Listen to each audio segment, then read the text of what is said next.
Juru bicara militer Israel mengatakan bahwa IDF menghadapi pertempuran panjang untuk mengatasi militan Hamas. Disebutkan pasukan Zionis itu masih jauh dari kata bisa menghancurkan Hamas, meski mereka telah kehilangan hampir setengah kekuatannya. Para pejabat Amerika Serikat mengatakan Hamas telah menunjukkan kemampuan untuk muncul kembali di wilayah yang menurut Israel sudah dibongkar. Dikutip dari Tribun News, taktik baru Hamas diklaim bisa membuat Israel harus berperang lebih lama lantaran tak kunjung mencapai target.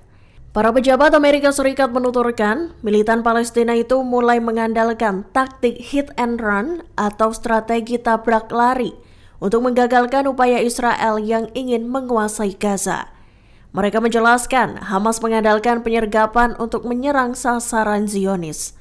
Hal itu berarti Hamas memiliki kemampuan yang luar biasa cepat untuk mundur dari medan pertempuran. Kecepatan itu bisa tercapai lantaran Hamas memanfaatkan jaringan terowongan. Kementerian Perdagangan Kolombia menyerukan pembatasan penjualan batu bara ke Israel. Langkah ini diambil untuk mengisolasi Israel lantaran telah melakukan agresi di jalur Gaza. Dikutip dari Tribun News, pembatasan penjualan batu bara itu berlaku hingga konflik di Gaza berakhir. Adapun dua perusahaan pemasok batu bara ke Israel itu adalah Tramoni Company Inc. yang berbasis di Alabama dan anak perusahaan Glencore PLC di Kolombia. Diketahui Kolombia merupakan pemasok batu bara terbesar untuk Israel. Sebelumnya pada tahun 2023, Kolombia juga menjual bahan bakar ke Israel senilai $450 juta. Namun kini hubungan antara Kolombia dengan Israel mengalami kerenggangan. Bahkan pihaknya juga memutus hubungan diplomatik dengan Israel buntut genosida di jalur Gaza. Sayap militan Hamas Brigade Al-Qassam mengumumkan bahwa para pejuangnya berhasil meledakkan terowongan jebakan di barat kota Rafah, jalur Gaza Selatan. Operasi itu dilakukan Al-Qassam pada Kamis 6 Juni 2024. Mereka menyebut terdapat 5 tentara Israel yang tewas dalam terowongan yang sebelumnya dijadikan jebakan oleh IDF. Dikutip dari Tribun News, Al-Qassam juga menargetkan 2 tank Merkava dan 2 bulldozer D9. Sayap militan Hamas itu menggunakan peluru andalan mereka, yakni Al-Yasin 105. Dalam rekaman video yang dibagikan Al-Qassam di Telegram, tampak sayap militan Hamas itu bersembunyi di balik bangunan yang telah runtuh. Mereka diam-diam membidik pasukan dan kendaraan militer Zionis.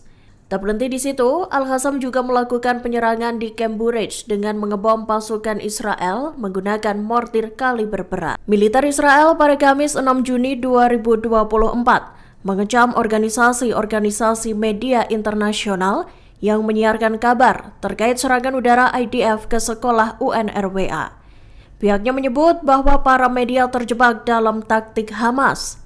Seperti diketahui, pada Rabu 5 Juni 2024, sekolah Al-Sardi di kamp pengungsi Nusairat, jalur Gaza Tengah, diserang oleh IDF. Hal tersebut disampaikan juru bicara IDF, Laksamana Muda Daniel Hagari, dalam sebuah konferensi pers. Dikutip dari The Times of Israel, Hagari juga mengungkap 9 anggota Hamas dan Jihad Islam yang tewas dalam serangan itu. Hagari menegaskan, Hamas dan Jihad Islam justru mengarahkan serangan dari arah sekolah. Ia juga mengklaim 2 perlawanan Palestina itu mengeksploitasi sekolah yang menjadi tempat berlindung warga Palestina. Menurut Hagari, Hamas telah merencanakan banyak serangan dari balik sekolah yang dijadikan markas itu. Namun juru bicara IDF itu mengatakan bahwa pasukannya telah menghentikan bom waktu. Lebih lanjut, Hagari menyatakan bahwa ada sekira 30 pejuang Palestina dalam 3 ruangan kelas di sekolah PBB tersebut. Ia mengklaim beberapa dari mereka yang tewas sebelumnya ikut berpartisipasi dalam serangan pada 7 Oktober 2023 lalu. Overnight, the IDF conducted a precise intelligence-based strike targeted dozens of Hamas and Islamic Jihad terrorists hiding inside a UN school in Gaza. Some of these terrorists participated in the Hamas massacre of October 7th. I will soon reveal the identities of some of the terrorists we eliminated.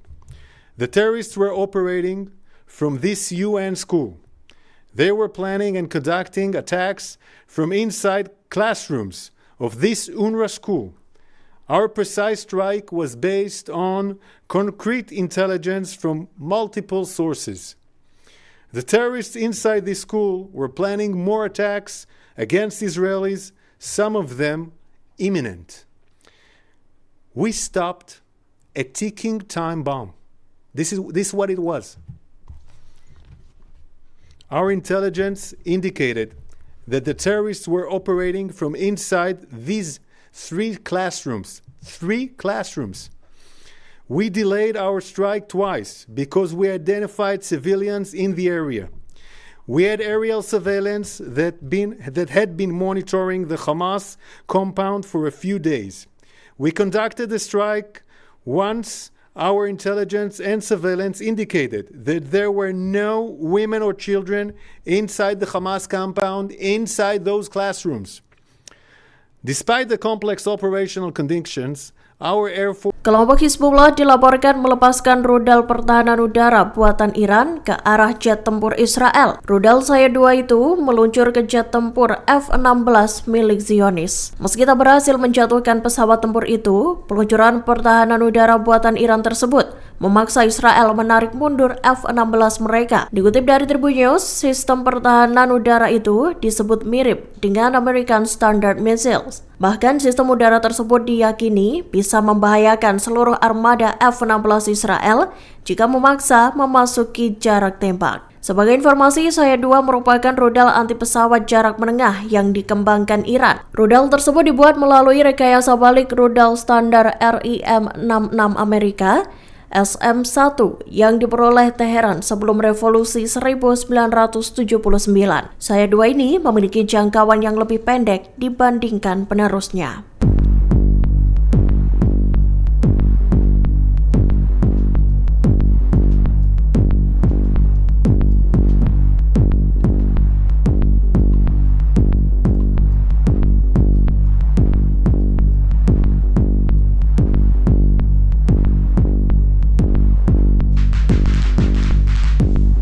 Selama 244 hari berturut-turut, sayap militan Hamas Brigade Al-Qassam masih giat melakukan serangan terhadap pasukan Israel. Pada Kamis 6 Juni 2024, Al-Qassam terlibat bentrok sengit dengan tentara Zionis dan kendaraan musuh. Dikutip dari Tribun News, pejuang Al-Qassam menyelinap dari kota Rafah ke dekat perbatasan Kerem Shalom. Al-Qassam lantas menyergap para tentara Zionis. Diketahui upaya tersebut dimulai sekira pukul 4 waktu setempat. Berdasarkan hasil penyelidikan tentara Israel, pihaknya mendeteksi adanya gerakan mencurigakan. Batalion pengintai gurun Zionis pun dikerahkan ke tempat kejadian dan terlibat baku tembak dengan Al-Qassam. Penyelidikan juga mengatakan bahwa pejuang Al-Qassam dipersenjatai dengan senapan serbu dan RPG. Dikabarkan 2 orang tewas akibat serangan drone dan yang ketiga lantaran tembakan tank. Israel menolak proposal gencatan senjata yang diajukan oleh Presiden Amerika Serikat Joe Biden pada Dewan Keamanan PBB. Diketahui proposal yang diajukan pekan lalu itu menuntut Israel dan Hamas untuk melakukan gencatan senjata di jalur Gaza. Amerika Serikat menyerahkan rancangan resolusi tersebut pada Senin 3 Juni 2024 lalu. Dikutip dari Tribun News, Gedung Putih dilaporkan merevisi isi proposal Joe Biden. Revisi itu dilakukan sebelum proposal tersebut diserahkan versi terbarunya ke Dewan Keamanan PBB pada Kamis 6 Juni 2024. Terkait itu, Duta Besar Israel untuk PBB Gilad Erdan memberitahu Duta Besar Amerika Serikat untuk PBB Linda Thomas-Greenfield bahwa negaranya menentang proposal itu karena dinilai tak membela Israel. Disebutkan, naskah terakhir proyek itu menyerukan agar Hamas dan Israel melaksanakan usulan tersebut tanpa penundaan dan tanpa syarat. Sementara draft proposal sebelumnya, Biden hanya meminta Hamas untuk menerima usulan tersebut. Versi baru proposal Joe Biden itu juga menyatakan bahwa Amerika menentang segala upaya untuk mengubah demografi atau status quo di jalur Gaza.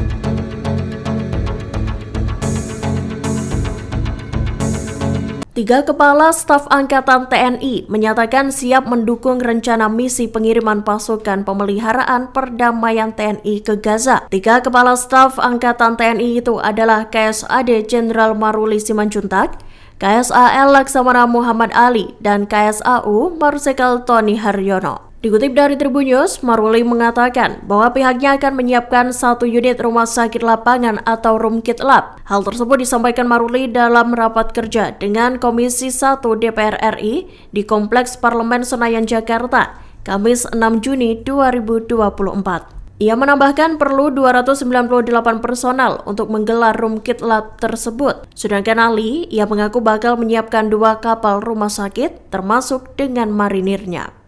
Di sisi lain, Tony mengatakan bahwa pihaknya juga akan menyiapkan unsur kesehatan lapangan. Pihaknya bakal menyiapkan pesawat terbang apabila dibutuhkan sewaktu-waktu untuk mengirim pasukan ke Gaza. Tony menyebut pihaknya menyiapkan 5 pesawat Hercules tipe J baru. Ia mengatakan penggunaan pesawat Hercules tipe J yang baru lebih efektif daripada yang lama. Mabes TNI sudah menyiapkan pasukan dengan ketentuan pledging ke UN. TNI juga telah melakukan penyiapan pengiriman rumkit lapangan dan kapal rumah sakit telah selesai dengan keberangkatan menunggu keputusan pemerintah. Pada kesempatan ini mohon dapatnya DPR memberikan dukungan untuk terlaksananya pengiriman pasukan dan Rumkitlab sebagai wujud diplomasi militer. Demikian yang dapat kami sampaikan. Sekian dan terima kasih. Assalamualaikum warahmatullahi wabarakatuh. Baik, terima kasih penjelasan dari Panglima TNI.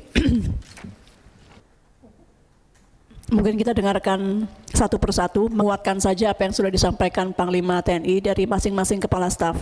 Dimulai dari Kepala Staf Angkatan Darat, Laut, kemudian Udara. Silakan Pak Maruli. Terima kasih pimpinan rapat dan juga peserta rapat sekalian.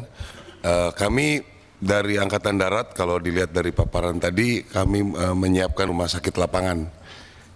Rumah sakit lapangan kami ada 3 unit, kalau dipakai 1 unit saya pikir tidak ada masalah.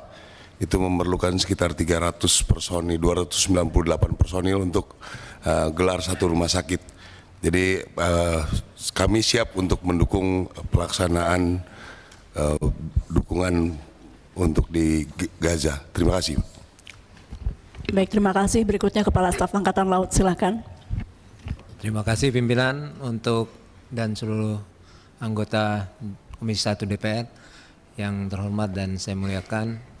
Untuk Angkatan Laut secara umum siap dan 2 KRI, kapal rumah sakit, baik Dr. Wahidin maupun Dr. Rajiman akan kita siapkan. Kondisi saat ini juga masih dalam kondisi siap. Berikut helikopter yang on board nanti juga akan kita siapkan. Dan kru termasuk mungkin rumah sakit lapangan dari marinir juga bisa kita bawa sekalian. Demikian, terima kasih. Baik, terima kasih. Berikutnya Kepala Staf Angkatan Udara. Baik, terima kasih kesempatan yang diberikan pimpinan rapat beserta yang kami hormati anggota Komisi 1. Mohon izin kami dari Angkatan Udara seperti yang tadi disampaikan dari Panglima TNI, kesehatan lapangan juga kami siapkan. Kemudian kami juga menyiagakan pesawat terbang apabila dibutuhkan sewaktu-waktu untuk mengirim pasukan. Kami menyiapkan 5 pesawat Hercules ke tipe J, 130J yang baru, memang kesiapan 4, 1 reserve, kemudian termasuk Boeing 737 seri 400. Beberapa kelebihan kekurangan apabila menggunakan Hercules yang baru tipe J dengan Hercules yang lama, lebih efektif menggunakan yang baru. Kemudian Boeing 737 juga demikian, bisa mengangkut 124 personil dan alternate base, tujuan yang kita gunakan sementara diplot di El Aris, Mesir. Kita juga sudah pernah melaksanakan pengiriman bantuan ke sana. Terkait dengan helikopter yang digunakan tadi sudah dijelaskan oleh Panglima TNI, kita menyiapkan helikopter Dolphin yang juga sekarang digunakan oleh Basarnas. Demikian Ketua yang bisa kami jelaskan, terima kasih. Download Tribun X sekarang, menghadirkan lokal menjadi Indonesia.